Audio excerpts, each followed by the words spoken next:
My first exposure to the missing and murdered Indigenous women happened in 2010 when I traveled Canada with the Young Bear Drum Group.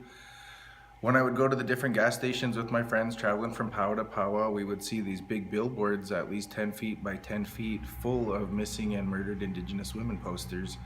And that really made me feel bad. It made me not happy for those women, for the families of those people.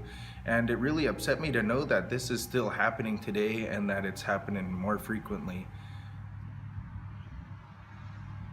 The People Center and the Cross Collar Academy collaborated to host a self-defense course for women on the Flathead Reservation. This gives me the opportunity to be able to share the little bit of knowledge that I've learned over the years training jiu-jitsu, and hopefully help people that have come, that have come to the class, and when they're out there, they'll, hopefully never have to use it, but if they do, they at least have it. So we're going to demonstrate a grip defense when somebody grabs two hands and tries to yank you, and from there, once they break the grip, the attacking person, which will be me, will actually try to tap a Rose, and so she's going to defend and then work into a submission called the guillotine choke.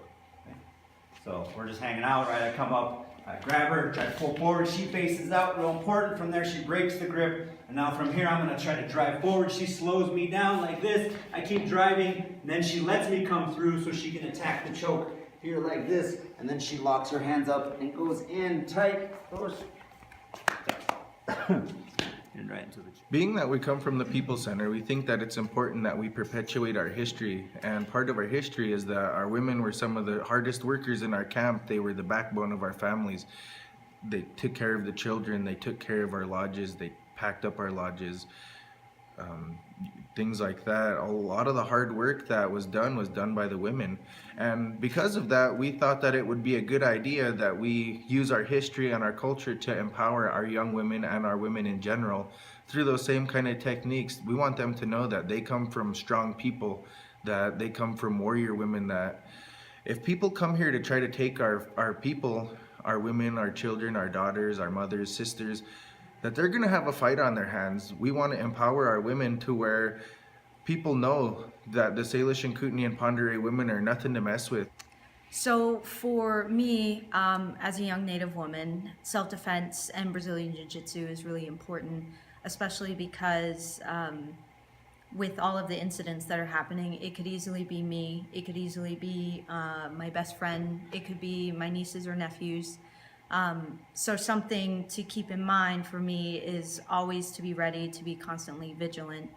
And jiu-jitsu and self-defense provides me with the tools to be able to do that. Part of me wanting to do this is we want to kind of help, spread the word out a little bit, but I think seeing all these incidents that are happening so close to home, like with the one girl, I know her family, I grew up next to her grandpa's house, and then, and that really just kind of hit me hard, I think, and then seeing what happened to this little boy the other day, and me having kids of my own, it just, it definitely puts things in perspective a little bit more. I think when it's outside and it's out of sight, out of mind, and you don't, think about it quite as much, it's happening, and it's tragic for everybody that's happening too, but when it starts getting closer and closer to home, I think you need to really start to think about things a little bit more, So.